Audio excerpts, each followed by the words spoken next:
Support us on Patreon. Get exclusive content and early access. Visit patreon.com/KKN Media. 5 years ago, the rally cry across the culture was loud and unified: support Black media. Audiences were pushed to subscribe, listen, and champion massive new podcast networks led by heavyweights in the community. But when we audit the actual outcome half a decade later, the pipeline leads directly back to white conglomerates. Entities like the Black Effect Podcast Network were heavily branded as a Black cultural renaissance.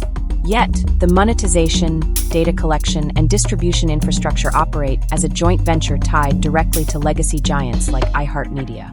The audience thinks they are funding a Black media revolution, but in reality, they are generating high-engagement data for legacy corporate ad tech. This is where the medium itself becomes dangerous. We are living in a new boom where people trust podcasts over the nightly news, and it all boils down to the clinical concept of parasocial relationships. When you give a host access to your mind for 2 to 3 hours a week, while driving, working out, or cooking, your brain begins to process that host as a real-life friend. Psychological studies show that these parasocial bonds actively decrease your persuasion knowledge. Your critical thinking and defense mechanisms drop. You stop questioning the narrative because the information feels like it's coming from a trusted friend.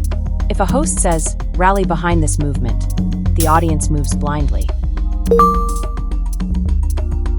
Let's be clear, this isn't an attack on the integrity of every podcaster.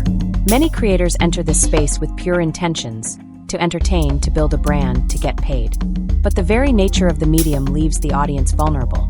When creators don't understand the psychological weight of their own influence, they become unwitting pawns.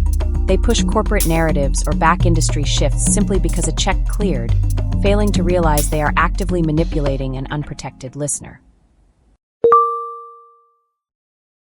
The power has to shift back to the audience.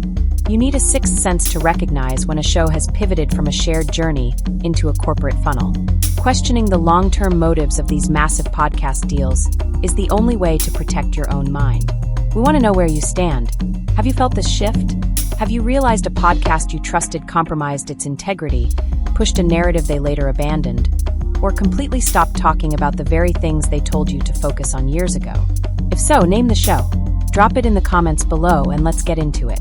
Inside Charlamagne's media empire, this interview breaks down the exact corporate structure of the $200 million iHeartMedia deal, showing how major independent podcast networks are financially tied to legacy conglomerates.